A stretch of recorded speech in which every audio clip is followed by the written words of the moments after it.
Imaginen que todos los habitantes de Santiago se quedan sin casa. Esa es la cantidad de sirios que ha debido desplazarse o derechamente irse de su país como consecuencia de una guerra civil que ya lleva 2 años sin que los rebeldes logren derrocar la dictadura de Bashar al-Assad. Crisis humanitaria frente a la que las potencias permanecen en inactividad cómplice. 70.000 muertos, 2 millones de niños en extrema pobreza. Cifras horrorosas que en un conflicto como el de los Balcanes se demoraron una década en llegar. En Siria, 24 meses. Obama dijo que si el régimen sirio usaba armas químicas, traspasaría la línea roja que le obligaría a actuar. Pero aunque parece que hace rato esa línea fue vulnerada, aún Washington aguarda. Al-Assad tiene de su lado a Irán, Hezbollah. Los rebeldes cuentan con Arabia Saudita y Qatar, divisiones entre chiitas y sunitas que marcan al Islam, pero que en este caso también tienen un fuerte componente político. Aquí hay intereses, no solo fe. El riesgo de que los radicales entre los rebeldes se tomen el poder y las armas químicas, que aumente el número de refugiados o que este conflicto se expanda a nivel regional es lo que realmente le importa a las potencias, no las 6.000 vidas que se perdieron solo en marzo. Mientras Siria se encamina a ser un estado fallido y ve marchitarse su primavera árabe, alguien advirtió que el nunca más tras la Segunda Guerra Mundial, tras Ruanda, tras Bosnia, una vez más no es escuchado. ¿Por qué? Comienza Cable a Tierra.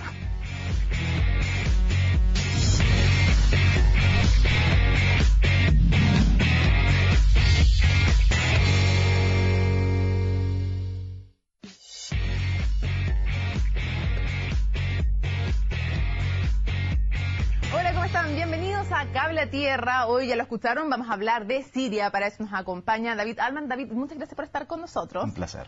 Doctor en Ciencias Políticas y además profesor del Instituto de Ciencia Política de la Universidad Católica. Lucía, muchísimas gracias por estar con nosotros. Gracias a ti. Lucía Damer, doctora también en Ciencias Políticas y profesora de la Facultad de Humanidades de la USACH. A ver, lo primero que quiero preguntarles es, David, ¿esto es un conflicto, lo que ocurre en Siria, antes de irnos a analizar cuál es la situación presente? ¿Es un conflicto religioso, político, ambas? Te voy a leer una frase que encontré en el Washington Post, a ver si estás de acuerdo o en desacuerdo con lo que dice. Más que una cuestión estrictamente doctrinal, el conflicto sirio está contaminado por el pulso político que las dos principales potencias morales del mundo musulmán libran desde 1979, el Irán chií y la Arabia Saudita suní. Es parcialmente correcto. Ahora, decir que esto es solamente religión o solamente política es simplificar un problema que es un cóctel de motivos y podríamos incluir muchos más, como los económicos, los sociales. Hay una contaminación de todos los problemas que se funden en un conflicto también súper complejo donde...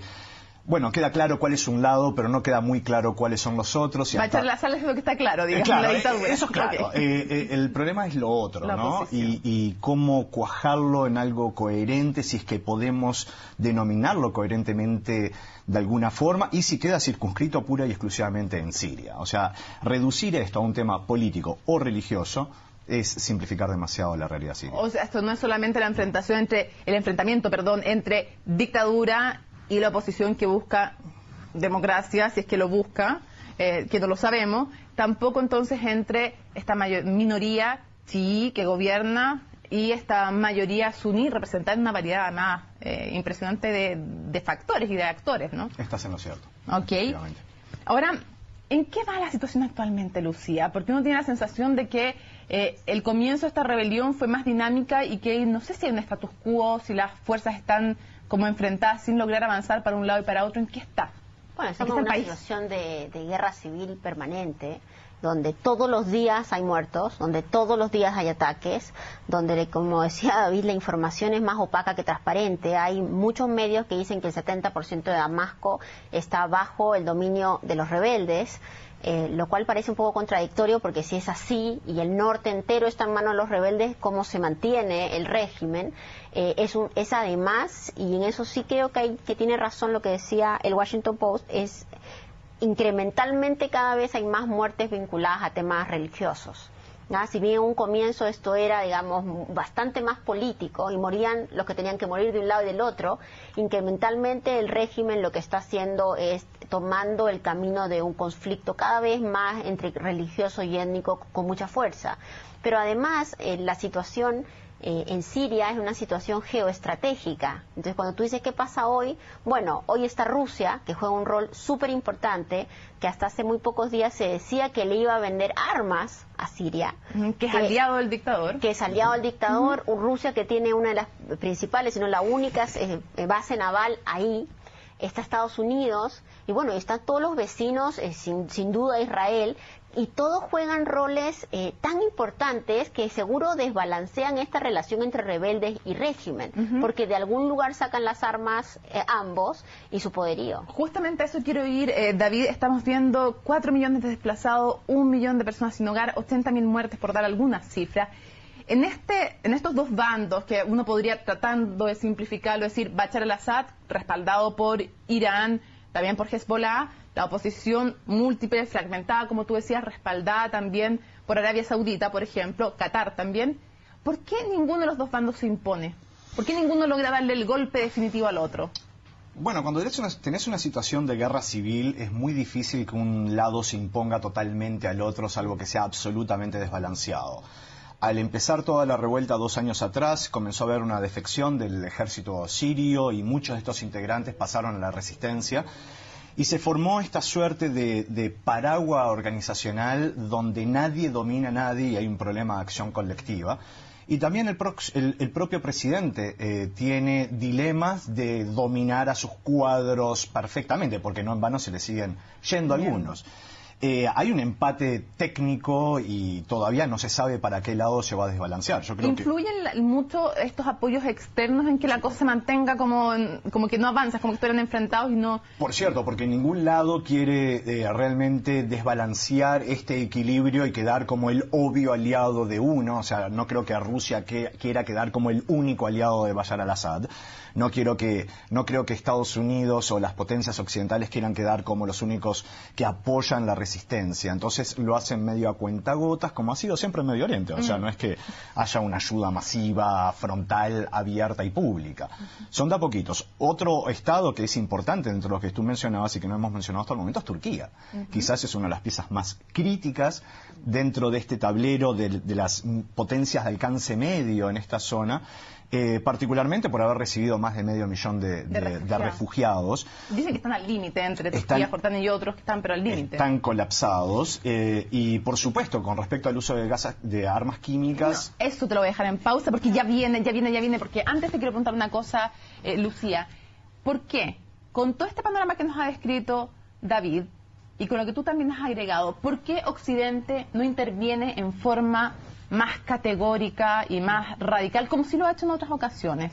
Es porque algunos dicen, es porque Siria no está en Europa y por eso no es los Balcanes, no sé, ¿qué pasa? ¿Qué pasa en el fondo aquí que no está interviniendo en forma decidida Occidente? Primero, esta parte de esta situación de 50 y 50 que parece que hay, también está muy vinculada a que hay un bloqueo para la venta de armas a los rebeldes, que vence en junio, y habrá que ver en junio cuántas armas les pasa al mundo occidental o el mundo que está en contra del régimen a estos grupos rebeldes, y eso podría un poco mover las cosas, ¿no? ¿Qué pasa? A lo que quiere Francia e Inglaterra. A lo que quiere Francia e Inglaterra, y también probablemente Estados Unidos, que es la misma estrategia que usó en Libia, de decir, no vamos a ir para allá, pero vamos a proveer armas para los rebeldes y que ellos solucionen su problema.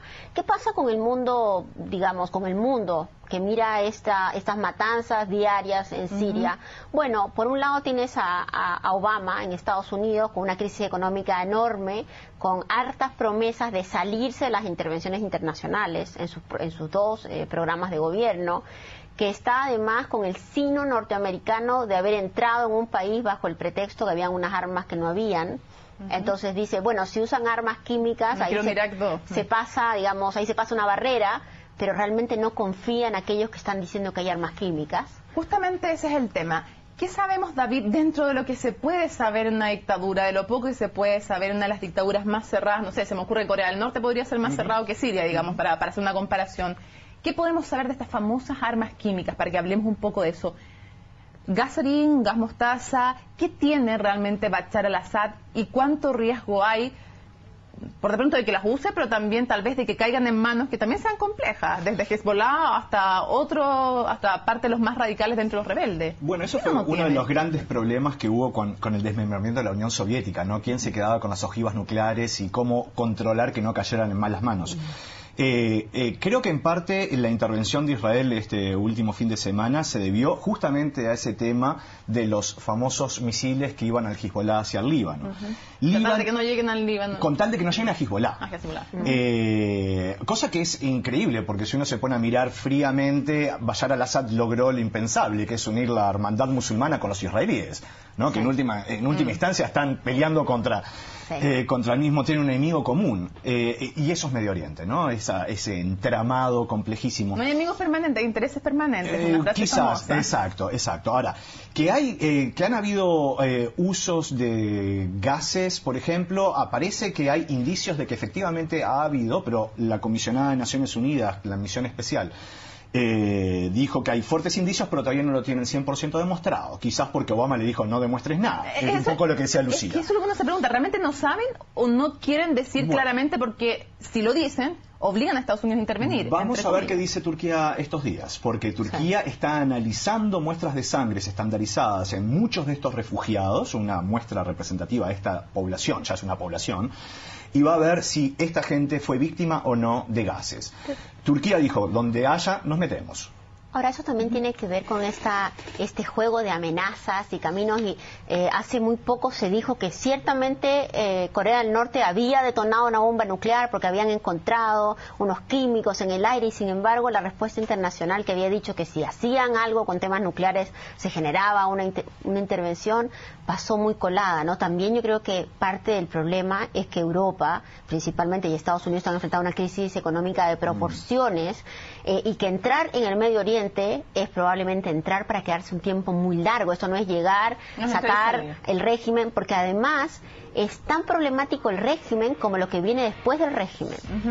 Yo los quiero invitar, mientras estamos revisando una gráfica que nos recuerdan las cifras que son de verdad devastadoras de esta guerra civil en Siria, los quiero invitar a que veamos una nota que ha preparado nuestro equipo internacional, en que nos van a recordar un poco más y hacer un resumen también de cuál es el rol de distintos países en esta crisis. Vamos a la nota y seguimos conversando. Guerra dentro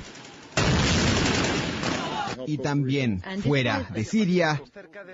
El país árabe no solo vive un duro conflicto en su interior, sino que además ha dividido a la comunidad internacional. Muchos incluso se atrevieron a hablar de la continuación de la Guerra Fría, donde Estados Unidos y Rusia son nuevamente los actores principales, aunque ahora otros también adquirieron protagonismo. Estas imágenes son de recientes supuestos ataques de Israel al territorio sirio. Para ellos, Siria estaría trasladando armas hacia otras guerrillas, una nueva polémica en el histórico conflicto árabe-israelí. Esta es una declaración de guerra. Esto no es algo que es nuevo. Tuvimos que lidiar con esto en varias ocasiones, y la represalia siempre es dolorosa para Israel. Y van a sufrir otra vez. En la región es el mayor aliado de Siria. Aunque no son limítrofes, hay un amplio intercambio comercial, batallas compartidas y un supuesto traspaso de armas. Pero Irán tiene algo que a otros enfurece: un proyecto nuclear que ha provocado un categórico rechazo de Estados Unidos e Israel. Irán, como aliado estratégico de Siria, podría enviar tropas a Siria si Israel decidiese lanzar ataques militares contra el país. Irán tiene la capacidad para hacerlo. Desde que comenzó la guerra civil, mostraron su rechazo al presidente sirio Bashar al-Assad. Para Estados Unidos es un dictador más como Hussein, Gaddafi y compañía. De ahí su misión por sacarlo. Ustedes saben que somos blanco de una conspiración mundial contra el mundo árabe. Ambos han tenido un rol ambivalente. Rusia pide terminar con la guerra, pero no sacar al Assad del poder, mientras la Liga Árabe rechaza la violencia contra el pueblo, pidió la renuncia del presidente, pero condena la intromisión de Israel. Muchos analistas explican que esta denominada regionalización de la guerra civil en Siria es también parte de la tardanza de una solución, una que por ahora se ve muy lejana. Pablo Cuellar, CNN Chile. Ahí está la nota de Pablo Cuellar. Vamos a hacer una pausa y al regreso le vamos a preguntar a nuestros panelistas cuál es el rol que cumplen Israel, Irán, Hezbollah, al regreso en Cable a Tierra.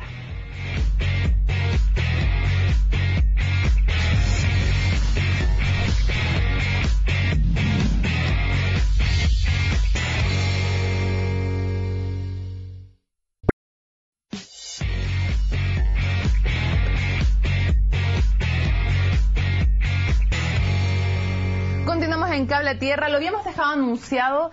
¿Podemos explicar primero, antes de irnos a los países, brevemente qué es Hezbollah y qué rol está jugando en este conflicto en Siria, David? Bueno, Hezbollah es una organización paramilitar, milicia para algunos países como Estados Unidos y el mundo occidental, un agente del terrorismo.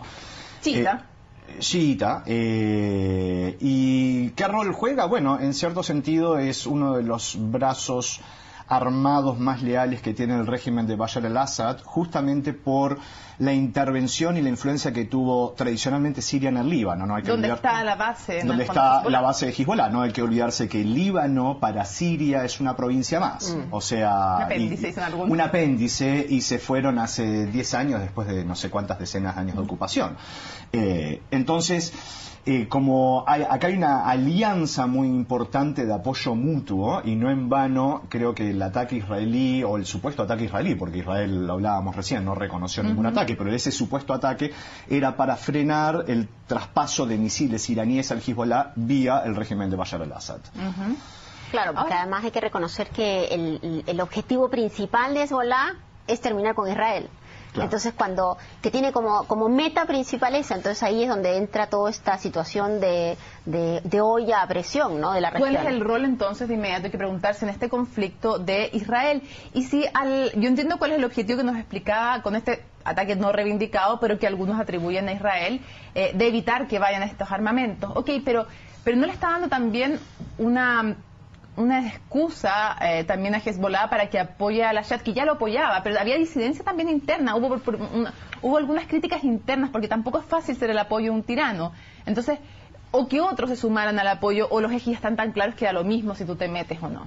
Sí, a ver, creo que Israel, hay varias miradas respecto a este último ataque. Algunos más inocentes dicen que el ataque es porque ya Israel se cansó de la cantidad de muertos que hay en Siria.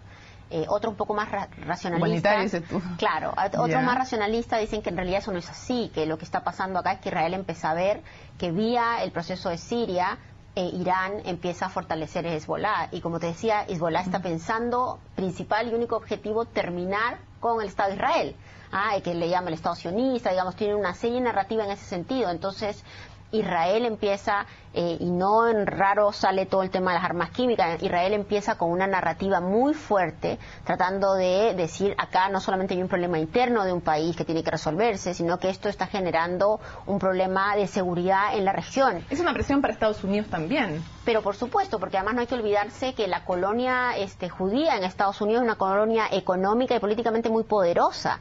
Entonces, que Israel salga y diga, somos el principal aliado de Estados Unidos en la región, nos sentimos bajo ataque, acá puede pasar cualquier cosa, obliga en cierto sentido a Obama a salir a decir, bueno, juntémonos con Putin y organicemos una reunión para resolver el problema. Esa es mi siguiente pregunta para ti, David. ¿Qué tan cierto es que esto puede llegar a ser un conflicto que ya no esté circunscrito a Siria, sino que se expanda a los otros países?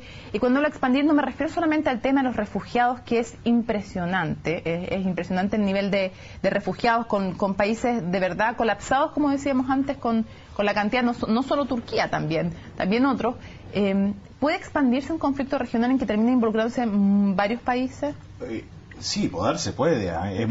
La evidencia histórica en esa zona muestra que estos movimientos migratorios de grupos guerrilleros, terroristas o como cada uno quiera llamarlos, de un país a otro, recordemos el Septiembre Negro en Jordania, que ahí es la mayor inmigración palestina, del Fatah al sur del Líbano, estos movimientos pueden generar importantes desbalances. Y acá hay otro grupo del cual no hemos hablado hasta el momento y que es un grupo crítico, que son los kurdos, que es justamente esa población que representa, un 10% de la población siria, así como representa casi un 10% de la población turca, y que convive en esta frontera enorme y larguísima entre Siria y Turquía.